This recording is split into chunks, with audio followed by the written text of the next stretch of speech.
o meu nome é Alessandra e eu sou a diretora do Colégio Augusto Ramos. Hoje vou falar com vocês sobre como as aulas remotas irão acontecer a partir do dia 27 de abril. Este é um momento que ninguém gostaria de estar passando. Nenhum de nós somos culpados pelas limitações impostas. Também sabemos que as aulas virtuais e remotas não são o ideal para as nossas crianças. Por esse motivo, nós decidimos antecipar as férias, na tentativa de garantirmos o maior tempo possível de reposição presencial. Apesar de não serem o ideal, as aulas remotas podem e devem ser realizadas com qualidade e de forma colaborativa. Os pais não necessitarão ser professores, apenas pais. O que significa que os professores darão o suporte pedagógico e todas as explicações necessárias ao aluno. E os pais deverão supervisionar o comportamento do filho perante as aulas e dar o devido apoio, da mesma forma que já ocorre com a tarefa de casa. Sabemos também que alguns alunos são dispersos e que possuem dificuldade de se concentrar.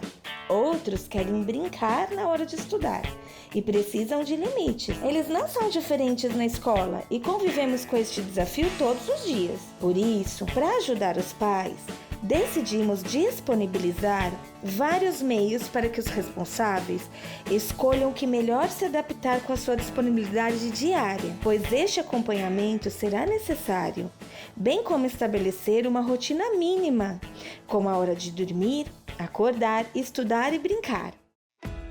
Esta é a geração da tecnologia. Nossos alunos já estão acostumados com esse mundo informatizado. Aparelhos como tablets, celulares e computadores são desvendados por eles com muita facilidade. Então chegou a hora de utilizarmos essas ferramentas em prol da educação. Para entender melhor como as aulas irão funcionar, é preciso entender como elas já funcionavam presencialmente, porque elas irão funcionar da mesma forma remotamente. A nossa metodologia nós chamamos de metodologia ativa. O que é isso? É a metodologia que busca fazer com que o aprendizado aconteça pela ação e pela experimentação. Ou seja, o comportamento do aluno é modificado pela experiência. Para isso, nós trabalhamos com resolução de problemas. Temos uma sequência didática de conteúdos. Essa sequência didática de conteúdos, ela não acontece num dia só. Ela acontece no início e no término de um conteúdo. Sempre as apostilas e todo o nosso trabalho didático começa com alguma atividade inicial que vai fazer com que esse aluno coloque o conhecimento prévio que ele tem sobre o assunto e socialize essas ideias. A partir daí, ele vai começar a explorar, conhecer novos aspectos desse conteúdo, ressignificar os conceitos, vai estabelecer algumas relações, ou seja, ele vai ampliar os saberes sobre aquele novo conteúdo, somando isso àquilo que ele já sabia. Então, a partir desse momento, ele amplia a cultura dele, ele transforma essas ideias e começa a inovar. A gente também tem uma outra parte que é a produção escrita, onde ele reconhece a escrita como forma de comunicação e também a sua função social. Nesse momento, algumas atividades vão propor para alunos, por exemplo, do fase 2, escreva. E o pai vai falar assim, mas o meu filho não sabe escrever. Às vezes uma criança do infantil 3 ou do primeiro ano está desenvolvendo a hipótese da escrita e aí escreve errado na nossa concepção. Mas dentro da proposta de alfabetização, isto é normal. No caso das crianças que ainda não têm hipótese de escrita, elas podem desenhar ou o próprio adulto será o escriba desta criança. E se ela já estiver levantando hipóteses de escrita, ela pode escrever da forma que ela sabe, ou seja, do seu jeito. É assim, errando, que ela vai construir novas hipóteses e vai conseguir chegar à escrita propriamente dita. Depois, e finalizando isso, nós vamos ter a criação do aluno, o desafio final, ou, por exemplo, no Fundo 2 e no médio, isso lá é chamado de feedback, que é onde os alunos irão colocar aquilo que eles aprenderam para resolver uma situação problema, ou seja, colocar em prática aquilo que foi aprendido, ou numa situação real para que ele entenda como ele vai utilizar aquele conhecimento. A nossa metodologia e a nossa sequência didática de conteúdo funciona dessa forma. As aulas remotas acontecerão exatamente no horário de aula pedagógico de cada aluno. Os alunos da manhã do ensino fundamental entrarão nas aulas remotas às 7h10 e sairão ao meio-dia. No período da tarde entrarão às 13h e sairão às 17h50. Os da educação infantil da manhã às 7h20 às 11h50 e o da tarde da 1h às 17h30.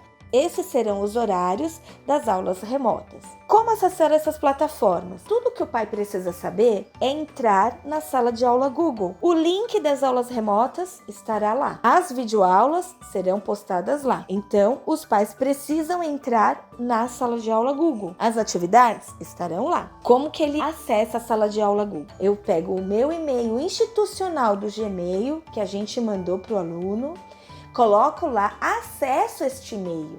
Quando eu acessar este e-mail, do lado direito superior tem 9 quadradinhos. Eu clico lá, entro na sala de aula Google e na sala de aula Google tem algumas abas. Uma delas é o mural e atividade. Na aba mural já vai aparecer o link das aulas remotas. E lá também nós iremos colocar as videoaulas, tá? Então, lá na aba da atividade, nós teremos a videoaula e teremos também as atividades. Então, tudo vai funcionar dentro da sala de aula Google. O aluno marcará a presença entrando na sala de aula Google, realizando a tarefa que estará lá para ele todos os dias. O conteúdo será o conteúdo que o professor trabalhou nas aulas remotas. Não importa o horário que ele entrará, porém, deve ser naquele dia para marcar a sua presença. Ele responde a atividade e devolve para a escola. Apesar das aulas remotas serem no mesmo horário das aulas presenciais, os alunos não terão a obrigatoriedade de ficarem na sala de aula remota o tempo inteiro. Contudo, os professores estarão lá durante todo este período para explicar, dar suporte e tirar dúvidas dos alunos. Num primeiro momento, as aulas remotas acontecerão onde o professor fará a chamada interativa. O que é uma chamada interativa? O professor utiliza a chamada para trabalhar outros conteúdos, como, por exemplo, a matemática. Então, quantos alunos vieram, quantos faltaram, ele pode trabalhar soma, subtração, pode trabalhar com gêneros. A rotina diária, então todos os professores vão colocar quais são as aulas que o aluno vai ter naquele dia, qual é a proposta. Depois ele fala sobre a estação do ano, clima. Se o aluno é do 5º ano, já é possível colocar uma notícia da semana ou do dia e fazer a correção da tarefa que ficou do dia anterior. Então, ele faz a correção da tarefa para iniciar então a aula. Após isso, nós vamos ter a apresentação e explicação da atividade, para que o aluno possa fazer. No caso das explicações da atividade, o aluno também terá para visualizar quantas vezes ele precisaria em horários alternativos as videoaulas. Então, além da aula remota, que o professor explicará a atividade, apresenta e explica, ele também terá isso na videoaula. E isso vai ficar disponível para ele no início do dia. E o pai e o aluno poderá acessar em qualquer horário que ele puder. Supondo que esse aluno não possa estar presente às 7 horas da manhã na aula remota e que ele não tenha um aparelho ou não tenha a ajuda do pai nesse horário porque o pai está em home office, não tem problema.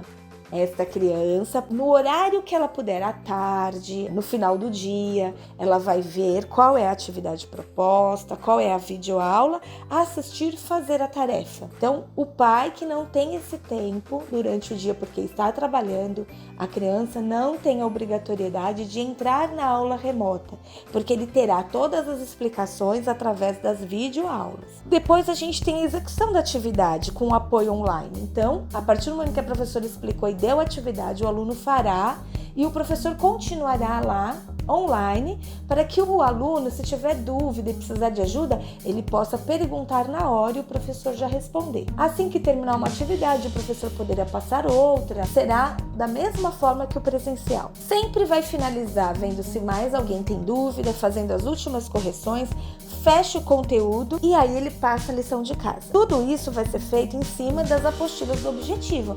Nós vamos terminar o bimestre desta forma. Além de tudo isso, nós também também temos o material de suporte da plataforma Objetivo, www.objetivo.br. Lá nós acessaremos o ícone chamado Conteúdo Online e também conteúdo EAD, ela apresenta das duas formas. Temos que colocar a nossa senha que nós recebemos da escola 2 vezes, tá? Login e senha é o mesmo número que nós passamos para vocês. Acessando essa plataforma, nós vamos ali entrar na série do nosso filho. Teremos as atividades das apostilas todas digitalizadas ali e no final uma videoaula também complementar. Então, além de tudo isso que nós estamos fazendo, nós ainda temos o suporte do material Objetivo. Eu agradeço a atenção de vocês, espero ter ajudado, mas sobrou alguma dúvida? É só nos procurar. Estaremos aqui unidos com vocês para que tudo dê certo e que a gente possa fazer um excelente trabalho. Muito obrigada e uma boa semana a todos.